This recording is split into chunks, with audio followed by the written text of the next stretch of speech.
Hello people, कैसे हैं आप सब? बढ़िया एकदम। चलो, तो आज की इस वीडियो लेक्चर के अंदर हम स्टार्ट करने वाले हैं पैरेलल लाइंस इस चैप्टर का एक बहुत ही इंपॉर्टेंट थ्योरम जो कि आपके एग्जाम में बहुत ज्यादा पूछा जाता है। तो इस वीडियो को एंड तक देखना ताकि आप इस थ्योरम को बहुत अच्छे से समझ पाए। मैं शॉर्ट में और बहुत ही अच्छे तरह से ये थ्योरम आपको एक्सप्लेन करने वाला हूँ और फिर आप ऐसे ही एग्जाम में लिखना, आपको फुल मार्क्स मिल जाएंगे, ये मेरी गारंटी है। ठीक है, चलो। तो सबसे पहले तो हम क्या करते हैं, इस थ्योरम का स्टेटमेंट देखते हैं। तो थ्योरम का स्टेटमेंट कहता है the sum of measure of all angles of a triangle is 180 degree. यानी कि अगर आपके पास कोई एक ट्रायंगल है तो उस ट्रायंगल के अंदर आपको जितने भी एंगल्स दिखेंगे उन सारे एंगल्स को जब आप सम करोगे, यानी उन सारे एंगल्स को जब आप ऐड करोगे तो आंसर कितना आएगा? 180 डिग्री आएगा। तो सबसे पहले तो मैं यहाँ पर एक ट्रायंगल अज्यूम कर लेता हूँ। तो आप देख सकते हो मैंने यहाँ पर एक ट्रायंगल अज्यूम किया है। अब इस ट्रायंगल का कुछ नाम तो होगा, है ना? ये ट्रायंगल थोड़ी ना बेनाम है यहाँ पे। चलो भाई, ट्रायंगल को नाम दे दो। तो ट्रायंगल को मैं नाम देता हूँ ए बी सी। तो आप देख सकते हो यहाँ पर ट्रायंगल के पास साइड है गया है ए बी सी और ए सी, और इसके जो ऑल एंगल्स है यानी इसके जो जितने भी एंगल्स है वो एंगल्स क्या है? ये वाला एंगल, ठीक है, a angle, angle b, angle c. Clear रहेगा? तो इन तीनों एंगल्स को ऐड करके 180 डिग्री आता है, ऐसा हमें प्रूफ करना है। इस ट्रायंगल के यही तीन एंगल्स है ना, तो इन तीनों एंगल्स को ऐड करके 180 डिग्री आता है, ऐसा हमें क्या करना है? यहाँ पर प्रूफ करना है। ठीक है, तो हम ये थ्योरम पढ़ रहे हैं। आप जानते हो थ्योरम के अंदर चार चीजें होती हैं, उनमें से एक ऑप्शनल भी होता है। सबसे पहला होता है गिवन, ठीक है, जो आपको लिखना ही होता है। दूसरा होता है आपके पास टू प्रूफ, जो कि आपको लिखना होता है, उसमें आपको ये बताना होता है कि थ्योरम के अंदर आपको प्रूफ क्या करना है। तीसरा होता है कंस्ट्रक्शन, ये ऑप्शनल है। किसी किसी थियरम्स में कंस्ट्रक्शन होता है और किसी किसी थियरम में कंस्ट्रक्शन नहीं होता है। ठीक है, ये डिपेंड करता है कि कैसा यूज है उसके ऊपर। मतलब अगर कंस्ट्रक्शन करने लायक होगा थियरम तो करेंगे, नहीं तो नहीं, ऑप्शनल है ये। और होता है चौथा, डेट इज प्रूफ, वो आपको करना ही है, वहीं पे आपको पूरा करना है, पूरा सॉल्व उसी में करना है प्रूफ के अंदर। ठीक है, तो ध्यान से देखो। सबसे पहले मैं यहाँ पे गिवन लिख देता हूँ। अब गिवन में मुझे क्या दिया हुआ है, तो आप देख सकते हो स्टेटमेंट पढ़ के आपको पता चल रहा है the sum of measure of all angles of a triangle, यानी कि एक ट्रायंगल आपको दिया हुआ है। तो आप देख सकते हो यहाँ पे आपने अज्यूम किया ट्रायंगल एबीसी, तो ट्रायंगल एबीसी आपको दिया हुआ है। तो गिवन में आप सिंपली लिख दो triangle ABC is any triangle. ठीक है, ये ट्रायंगल एबीसी कोई एक ट्रायंगल है। अच्छा, अब यहाँ पे आपको लिखना है प्रूफ, मतलब टू प्रूफ, जिसके अंदर आप ये लिखोगे कि आपको प्रूफ क्या करना है यहाँ पर। तो आपको प्रूफ करना है कि जो ट्रायंगल एबीसी है इसके अंदर जितने भी एंगल्स बन रहे हैं उन सारे एंगल्स को जब आप ऐड करते हो तो आंसर 180 डिग्री आता है। तो यहाँ पे कौन कौन से एंगल्स बन रहे हैं? तो बच्चा यहाँ पे सबसे पहला एंगल बन रहा है ये वाला एंगल। ठीक है, इस एंगल का नाम क्या है? इस एंगल का नाम है बीएसी। ठीक है, फिर आपको यहाँ पे ये वाला एंगल बनते हुए दिख रहा है, इसका नाम है एबीसी। फिर आपको यहाँ पे ये वाला एंगल बनते हुए दिख रहा है, इसका नाम है एसीबी। ठीक है, तो मैं यहाँ पे इन तीनों एंगल्स के सम को 180 डिग्री लिख देता हूँ। तो मैं यहाँ पे बोलता हूँ कि एंगल एबीसी, एंगल एसीबी और एंगल बीएसी, इन तीनों को जब ऐड करेंगे तो आंसर कितना आएगा? 180 डिग्री। कितना आएगा आंसर? 180 डिग्री। तो आपको गिवन समझ गया, आपको टू प्रूफ समझ गया। अब यहाँ पर कंस्ट्रक्शन है कि नहीं सर? तो इस थ्योरम में कंस्ट्रक्शन है। क्या है कंस्ट्रक्शन, मैं आपको बताता हूँ।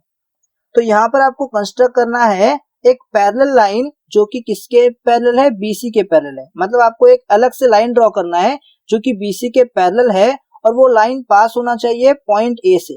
तो आपको यहाँ पर ये पॉइंट ए दिखाई दे रहा है, इस पॉइंट ए से पास होते हुए आपको एक लाइन बनाना है जो कि बीसी के पैरेलल है। तो ये मैंने यहाँ पर एक लाइन बना दिया है जो कि पॉइंट ए से पास हो रहा है और ये बीसी के पैरेलल है।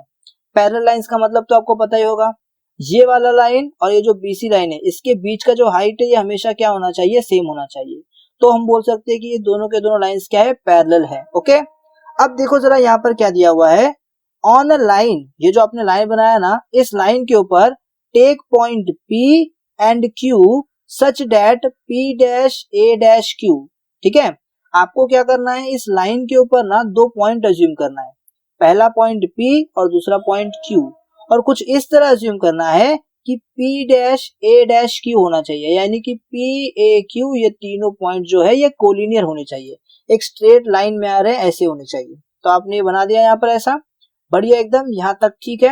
चलो, तो अब हम लोग स्टार्ट करते हैं प्रूफ हमारा, जो कि हमारा मेन पार्ट है। ठीक है, इस थ्योरम का ध्यान से देखना भी कैसे करना है प्रूफ।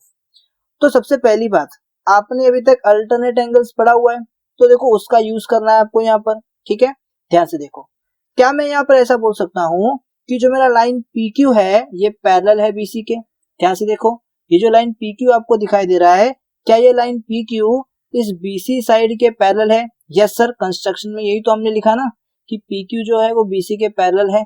ठीक है, अच्छा अब यहाँ पे ये जो आपको AB साइड दिखाई दे रहा है, ये जो आपको AB साइड दिखाई दे रहा है, ये AB क्या है, ये AB ना एज अ ट्रांसवर्सल एक्ट कर रहा है यहाँ पर।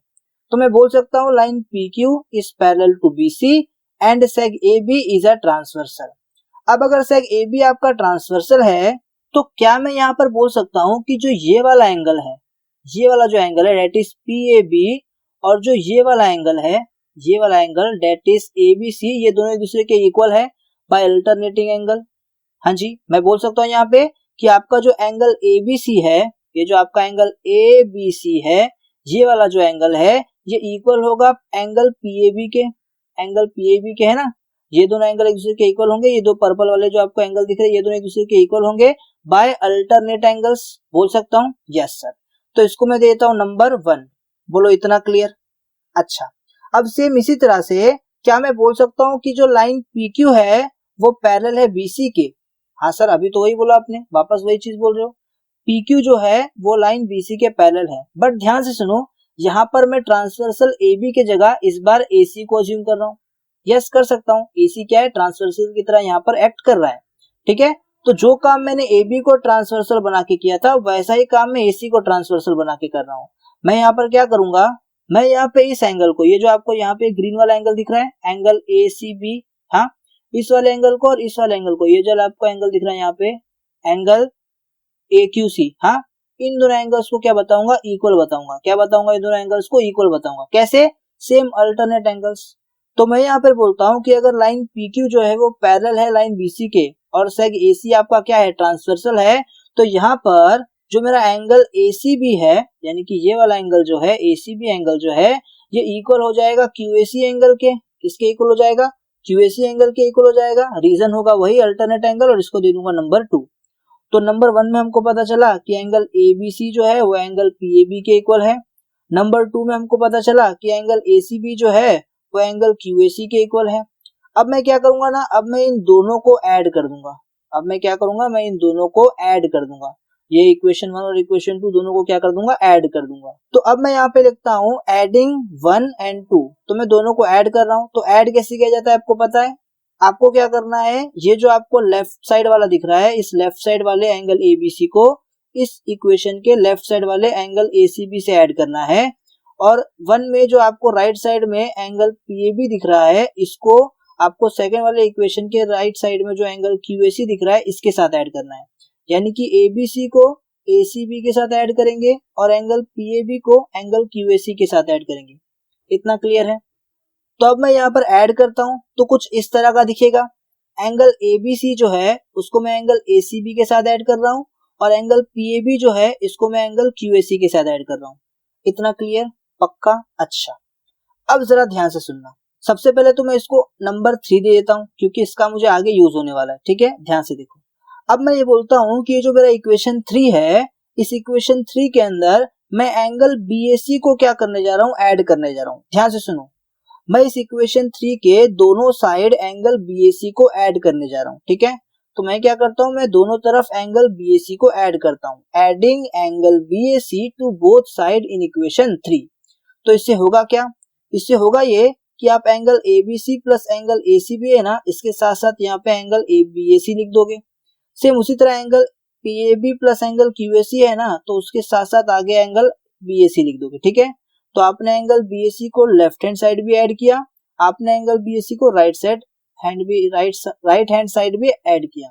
ठीक है, क्लियर है यहाँ तक? ओके, थोड़ा सा जबान फिसल गई थी, चलो ठीक है, कोई नहीं। अब आप क्या करोगे, अब आप यहाँ पर ये जो एंगल BAC दिख रहे हो ना, इसको आप थोड़ा सा आगे लेके आ जाओ, और ये जो आपको एंगल QAC दिख रहा है इसको आप पीछे लेके चले जाओ। तो ये कुछ ऐसा दिखने लगेगा। सब कुछ वही है, ध्यान से देखो, सब कुछ वही है, बस ये जो आपको BAC दिख रहा है, एंगल BAC को आप आगे लेके आ गए और एंगल QAC को आप पीछे लेके आ गए। सर ऐसा हमने क्यों किया, बताता हूँ। अब आपको ये एंगल PAB दिख रहा है और आपको ये BAC दिख रहा है। यहाँ पे ये एंगल PAB दिखाई दे रहा है। ठीक है, ये एंगल PAB दिखाई दे रहा है आपको, एंगल PAB, और ये एंगल आपको BAC दिखाई दे रहा है, BAC। ठीक है, इन सबको मिला दूंगा तो क्या मुझे एंगल PAC नहीं बनते हुए दिखेगा? हाँ बताओ, क्या मुझे एंगल PAC नहीं बनते हुए दिखेगा? ऑफ कोर्स दिखेगा। तो मैं यहाँ पर ऐसा बोल सकता हूँ कि अगर मैं यहाँ पर PAB को, ये जो एंगल PAB है, इसमें अगर BAC को ऐड करता हूँ तो मुझे पूरा एंगल PAC मिल जाता है। तो मैंने स्टेप में क्या किया, स्टेप में बस मैंने एंगल PAB और एंगल BAC इन दोनों को ऐड करके एंगल PAC बोल दिया। तो मैंने PAB और एंगल BAC की जगह पे एंगल PAC लिख दिया। ठीक है, क्लियर है इतना? अच्छा, अब मुझे एक बात बताओ, ये जो यहाँ पर आपको ये इतना बड़ा एंगल दिख रहा है, एंगल PAC, आपको जो यहाँ पे इतना बड़ा एंगल दिख रहा है एंगल PAC, इसके अंदर अगर आप QAC मिलाओगे, क्या मिलोगे, एंगल QAC मिला दोगे तो ये पूरा 180 डिग्री नहीं बन जाएगा? ये पूरा 180 डिग्री नहीं बन जाएगा? ध्यान से देखो, आप इतने से एंगल PAC के अंदर आप ये एंगल QAC ऐड करोगे तो पूरा 180 डिग्री नहीं बन जाएगा? यस सर, ऑफ कोर्स बन जाएगा।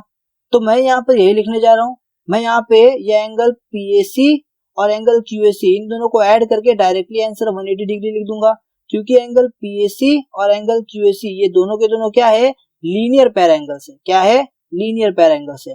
और देखो आपने प्रूफ कर दिया यहाँ पे 180 डिग्री। तो देखो आपने तो एंगल ABC यानी कि ये वाला एंगल, और एंगल ACB यानी कि ये वाला एंगल, और एंगल BAC यानी कि ये वाला एंगल, यानी कि इस ट्रायंगल के तीनों एंगल को ऐड करके 180 डिग्री होता है, ऐसा आपने प्रूफ कर दिया। तो आपने अपने थ्योरम को क्या कर दिया, प्रूफ। तो आप बोलोगे hence proved sum of measure of all angles of a triangle is 180 degree. So I hope आपको ये थ्योरम समझ में आ गया होगा। अगर एग्जाम में ये थ्योरम आपको आ जाएगा तो आप एकदम अच्छे से लिख के आ जाओगे, एकदम खत्म कर दोगे, समझेगे नहीं, एकदम मतलब फाड़ दोगे आप। ठीक है, चलो, सो मिलता हूँ आपसे नेक्स्ट वीडियो लेक्चर में, जिसमें हम लोग और भी टॉपिक से बात करेंगे, जैसे कि हम लोग प्रैक्टिस सेट 2.2 आपका सॉल्व कर रहे होंगे। ठीक है, तो तब तक के लिए